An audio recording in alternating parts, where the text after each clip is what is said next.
Улсын хурлын дарга эрхэм гишүүдээ Монгол улсын ерөнхийлөгчийн 1 жилийн үйл ажиллагааны сонгогдсон өдрөөс хойш 1 жилийн хугацааны ажлын тайланг та бүхэн танилцуулах гэж байна.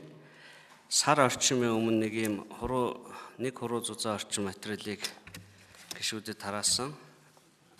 Одоо бол товчхон танилцуулаад дэлгэрэнгүй тайлан дотроос асуултанд хариулах юм аа.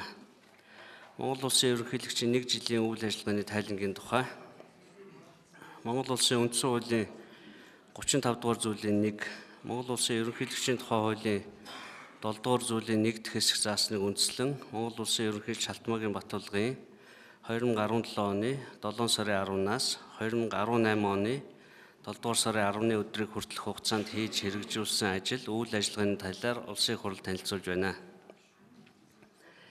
Ерөнхийлөгчийн 1 жилийн хугацаанд хийсэн ажлын дэлгэрэнгүй танилцуулга улсын хурлын хамгийн газарт хүрэгдсэн тул гишүүд уншиж танилцсан байхаа.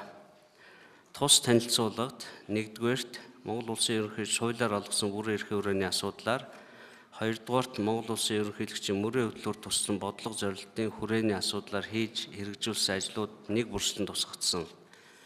Монгол улсын ерөнхийлөгч хуулиар олгогдсон дараах бүрэн эрхийнхаа хүрээний асуудлаар хууль заасан үйл ажиллагаа хэрэгжүүл ажиллаа. Үүнд 1.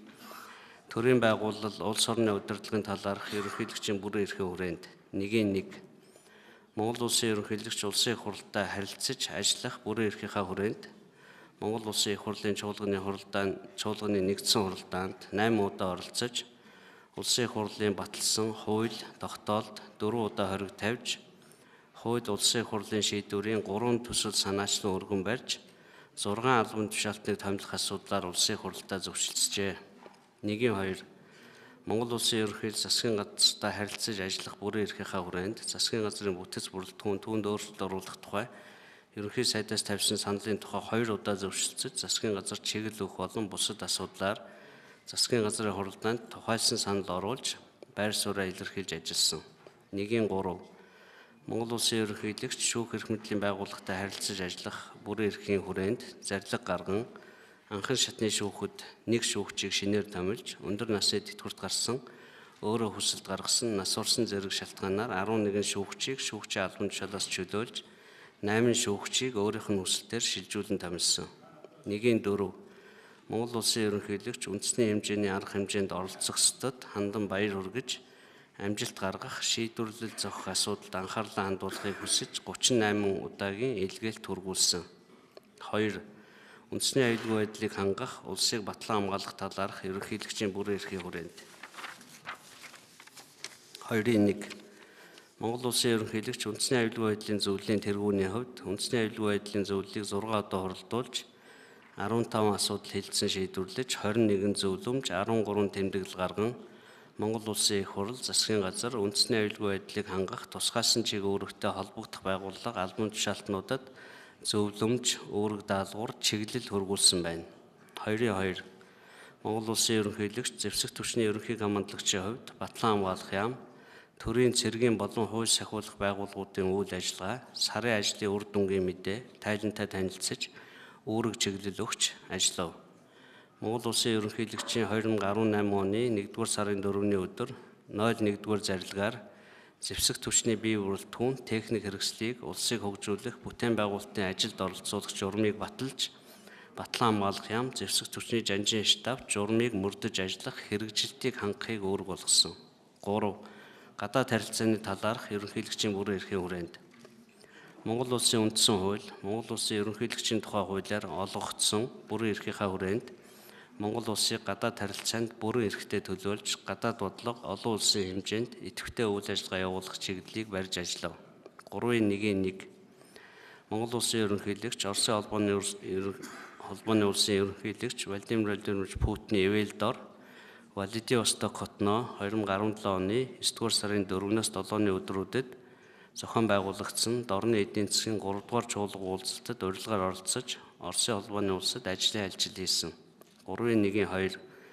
Монгол улсын ерөнхийлөгч 2018 оны 6-р сарын 9-өөс 10-ны өдрүүдэд бүгд найрамдах Хятад ард улсын Чиндао хотод болсон Шанхай хамтын ажиллагааны байгууллагын гишүүн орнуудын төрийн тэргүүн нарын зөвлөлийн ээлжит 18 дугаар хуралдаанд бүгд найрамдах Хятад ард улсын дарга Ши Жинпиний урилгаар оролцсон. 3-1-3 Монгол улсын ерөнхийлөгч Алтмаагийн Батулга гадаад улсаас Монгол улсад суугаа элчин сайд суурин төлөөлөгч Монгол улсад айлчилсан болон ажилласан гадаад улсын төлөөлөгчдийг 100 гаруй удаагийн уулзалтаар хүлээн авсан. 3-1-4 Монгол улсын ерөнхийлөгч Монгол улсад үйлдвэрлэсэн оюмл сүлжмэл бүтээгдэхүүнийг Америкийн нэгдсэн улсад татваргүй экспортлох асуудлыг шинээр эхлүүлэх, Монгол улсаас хууль бусаар гадаад гарсан хөрөн мөнгийг эргүүлэн авахд Америкийн нэгдсэн улсын дэмжлэгийг авах талаар тус улстай хамтын ажиллагааг эхлүүлсэн. 3-2 Монгол улсын ерөнхийлөгч Монгол улсаас гадаад улсад суух бүрэн эрх төлөөлөгчийн газрын тэргүүнийг улсын их хурлаар зөвшөөрсөн томилох буюу эгүүлэн татах эрхийн хүрээнд улсын их хурлаар зөвшөөрсөний үндсэн дээр Монгол улсаас гадаад улсад суугаа 2 элчин сайдыг эгүүлэн татаж 4 элчин сайдыг томилсон. 3-3 Монгол улсын ерөнхийлөгч бүрэн эрхийнхаа хүрээнд Монгол улсад суух гадаад улсын бүрэн эрх төлөөлөгчийн газрын тэргүүний итгэмжлэх эгүүлэн татах жоо хүчиг 26-г хүлээн авсан.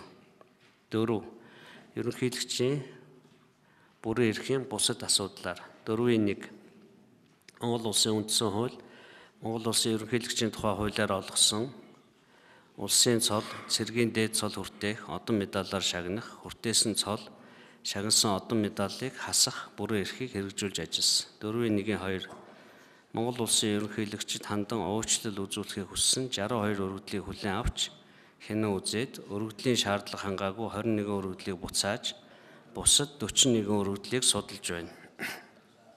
4-1-3 Монгол улсын иргэний харьяатаас гарах тухай зарилгаар 543 иргэний хүсэлтийг Монгол улсын харьяат болох зарилгаар 3 хүний хүсэлтийг тус шийдвэрлсэн. Бусад хүсэлтийг судалж байна.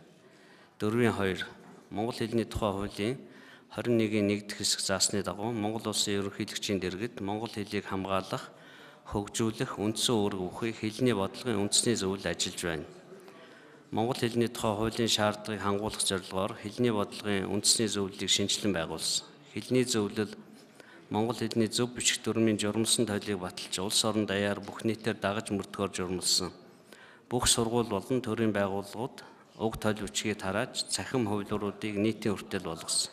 4-2-8 Монгол улсын ерөнхийлөгч Батулга 2017 оны 7 сарын 10-наас 2018 оны 7 сарын 10-ны хооронд хурал, зөвлөгөөн, хилцүүлэг, баяр ёслол, иргэдтэй болсон уулзалт дээр болон ард түмэндээ хандан нийт 93 удаа үг хэлсэн. 4-2-11 Монгол улсын ерөнхийлөгч авилгын эсрэг хуулийн 27 дугаар зүйлийн 27-г 2 заасан бүрэн эрхийнхаа хүрээнд авилгатай тэмцэх газрын дэргэдэх олон нийтийн зөвлөлийн 15 гишүүнийг 4 жилийн хугацаагаар томилсон. Монгол улсын ерөнхийлөгч мөрийн хөтөлбөртөө туссан бодлого зорилтыг хэрэгжүүлэх асуудлын хүрээнд тодорхой ажлуудыг хийсэн. Үүнийг тоомлон танилцуулбал 1. Монгол улсын ерөнхийлөгчийн санаачлага ивэл дор Монгол улсын хүнсний аюулгүй байдлын үндэсний чуулган, агаарын бохирдлыг бууруулах үндэсний чуулган, агаарын бохирдолтой онц байдал зарлан тэмцэх санал, офшор бүсэд данстай улс төрчид, төрийн албаа агчид, тэдний хамаарал бүхий этгээдүүдэд хандсан уриалга, офшор бүсэд байрсан мөнгө хөрөнгийг эргүүлэн татах боломжууд сэдвт сургалт хэлэлцүүлэг, баялагын засаглал хэлэлцүүлэг, авилгаас татгалзах, илчлэх, авилгын гэрч мэдээлэгчийг хамгаалах жил, их хэлний тулгамдсан асуудал хэтийн төлөв, улсын хөгжил, төрийн бодлогод эрдэмтдийн оролцоог нэмэгдүүлэх сэдвт хэлэлцүүлэг, буддын мэдлэг ухаан ба орчин үеийн шинжлэх ухаан сэдвт эрдэм шинжилгээний бага хурал, соёл шашны бодлогын цуврал нэвтрүүлэг, эерэг хандлага хөгжил хүүхэд залуучуудын аян, ерөнхийлөгчд хүргэх миний үг, хүүхдийн гар зураг загтлын аян, бага дунд боловсролын удирдлагын шинжил олон улсын чуулган, боловсрол ба хүмүүжил, боловсролын чанар сэдвт хэлэлцүүлэг, эрүүл мэндийн салбарын хууль эрх зүйн орчин, иргэний эрүүл мэндийн тухай, эрхийн тухай хэлэлцүүлэг, хүүхэд эмэгтэйчүүдийг хүчирхийллээс хамгаалах төрийн бодлогын хэрэгжилтийг сайжруулах, олон нийтийн оролцоо хяналт, Хүүхэд хамгаалал, өнөөгийн байдал тулгымдсан асуудал шийдэл хэлэлцүүлгийг ерөнхийлөгчийн тамгын газраас тус зохион байгуулж, гарсан санал, зөвлөмж, үр дүнг холбогдох байгууллагуудад хөргүүлж, үүрэг чиглэл өгөх, уялдаа холбоогоор хангах, хэрэгжилтэд хяналт тавих байдлаар ажиллаж байна. 2. Монгол Улсын ерөнхийлөгч Халтмаагийн Батулга 2018 оны 1 сараас 5 дугаар сарын хооронд нийслэлийн 9 дүүрэг 21 аймгийн нийт 22,000 гаруй иргэдтэй биечлэн уулзаж, иргэдийн санал бодол хүсэлтийг нээлттэй сонсож, санал солилцсон тодорхой асуултуудад хариулт өгч ажилласан.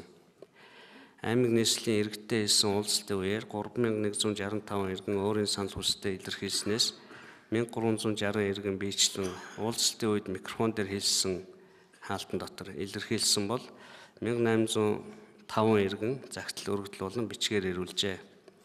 Уулзалтын үеэр иргэдээс бичгээр ирүүлсэн загтал өргөдөл санал хүсэлтийг агуулга сэдв чиглэлээр нь ангилан авч үзвэл тэтгэвэр тэтгэмж, офшор данстай холбоотой асуудлаар, улсын их хурлыг тараах асуудлаар, ажилгүйд ядуурлын асуудлаар, төрийн байгууллагуудын буруутай шийдвэр болон үйл ажиллагаатай холбоотой асуудлаар илүү хамгийн их санал хүсэлт гомдол ирсэн байна.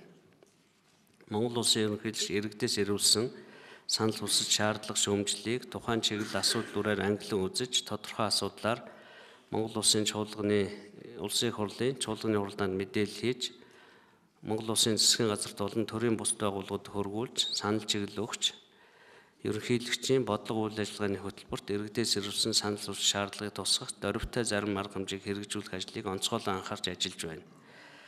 Монгол Улсын ерөнхийлөгч Халтмаагийн Батулга, Монгол Улсын үндсэн хууль, ерөнхийлөгчийн тухай хуулиар олгосон төрийн байгууллал, улс орны удирдлагын талаарх үндэсний аюулгүй байдлыг хангах, улсыг батлан хамгаалах талаарх, гадаад харилцааны талаарх бүрэн эрх болон бусад хуулиар олгогдсон бүрэн эрхийг хэрэгжүүлж, бодлого үйл ажиллагааны хөтөлбөрт болсон зорилтуудыг хангахын төлөө ажиллаж байна. Танилцуул дууслаа.